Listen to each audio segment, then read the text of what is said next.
we welcome you to the Fence Comedy Debate. Get on up here. First dog on the moon.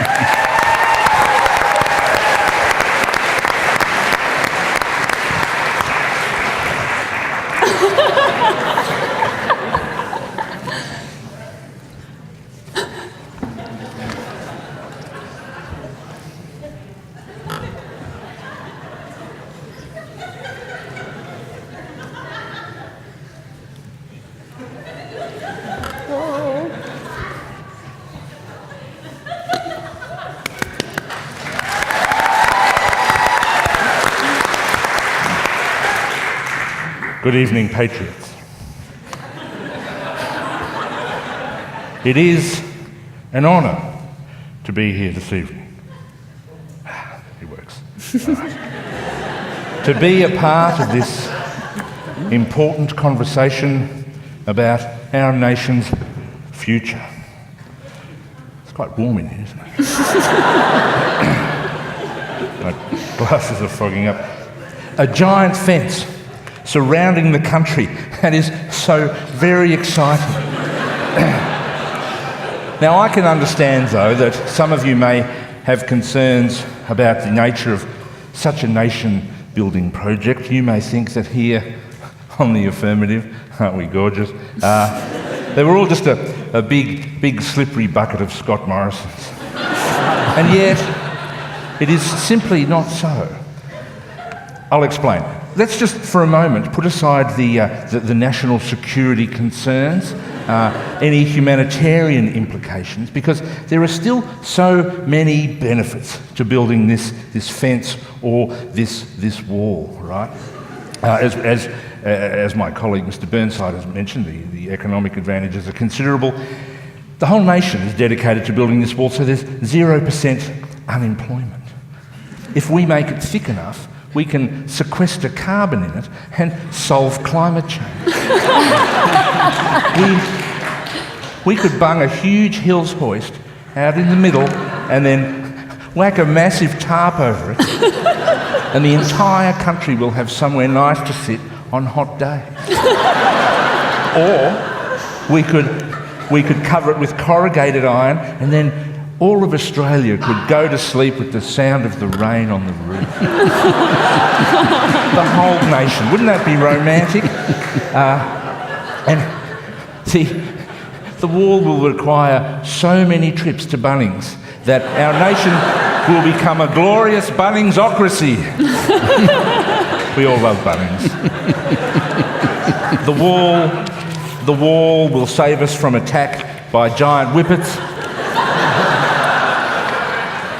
It will save us from these alien things from outer space, whatever they are. Now, I'd like to... This joke was so good, we're going to do it twice. I'd like to thank Julian for doing it and then not telling me. If we paint the ocean around the wall and people turn up, they'll just keep sailing. And you don't have to laugh, because he's already done this joke, but it's in the slides, I have to do it anyway. And they'll go to New Zealand, where Cal is from, and she assures us it's lovely there. It's so lovely there, I'm here. Exactly. Not if there was a really big war. Anyway. We're on the same team. Yes, sorry. You've had a go, you've had a crack. All right. We don't like you, Cal. I'm sorry.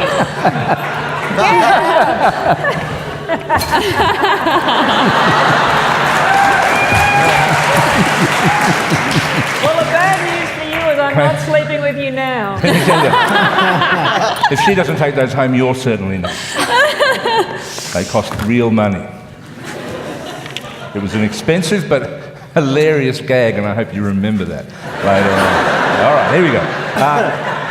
We will put a cat door in the wall, and all the cats will go outside of Australia to shit, and there will be no cat poo in Australia ever again.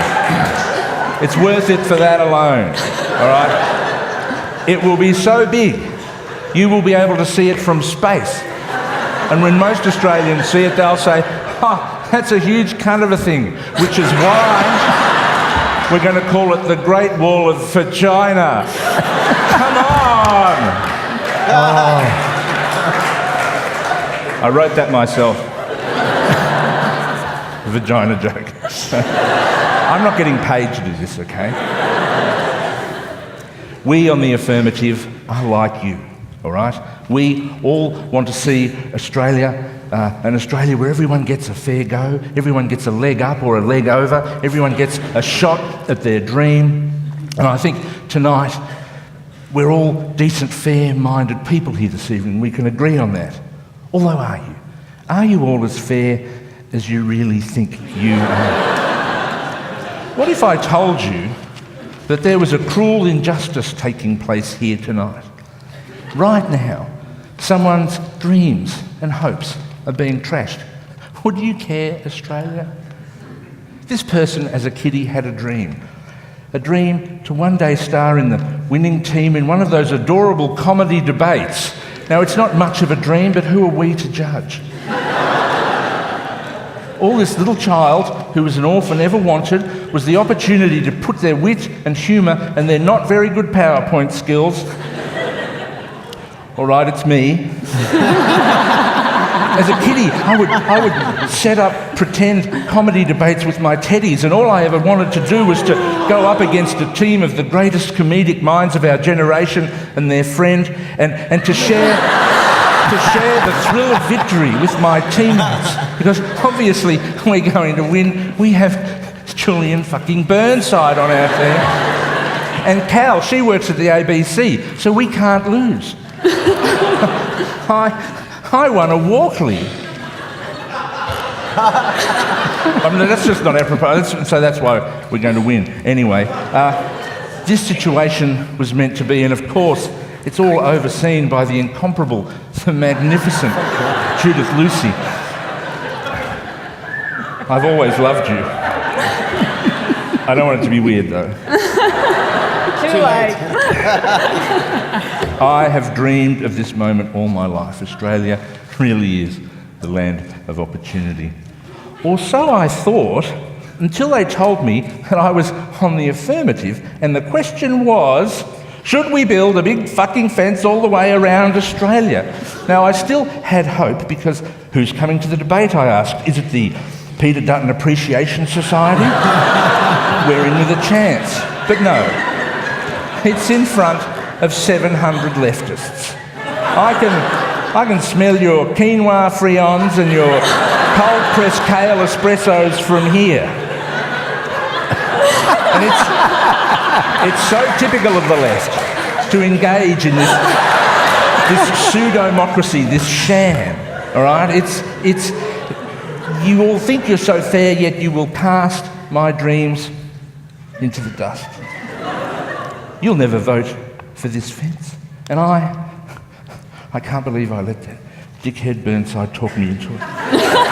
Your minds are as closed as those of the government.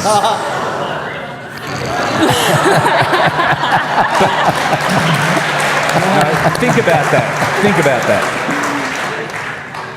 And that's not my only problem, because my second job tonight is also to challenge the credibility of these lovely people here, of our opposition. I'm going to start with Limo. I mean, he's charming, funny, handsome, and he faces a challenge every day that no decent Australian should have to face. He's an FM radio breakfast announcer, people, and it just breaks my heart that there's such suffering in this world. You're an inspiration, man. It's beautiful. As Tony Abbott said about Eddie Mabo, good on him for having a go. And then there's Akmal. He's charming and funny and handsome, and of course migrated here from Egypt when he was a kiddie. So he's kind of like a role model for the whole nation. And if I hang shit on him, I'll be a racist, because that's how Australia works now. I mean, do I look like a racist to you? What about my freedom of speech? I just want to say I support shark culling. You see what I'm up against? And worst of all is Jessie Taylor, who at 17 years of age, marched into Julian Burnside's office and told him that he had to help an asylum seeker that she had met in the Maribyrnong detention centre, all right? At 17, she was nicer than anyone you know. When I was 17, I was smoking pot and playing Dungeons and Dragons. I still actually play Dungeons and Dragons. It's pretty good.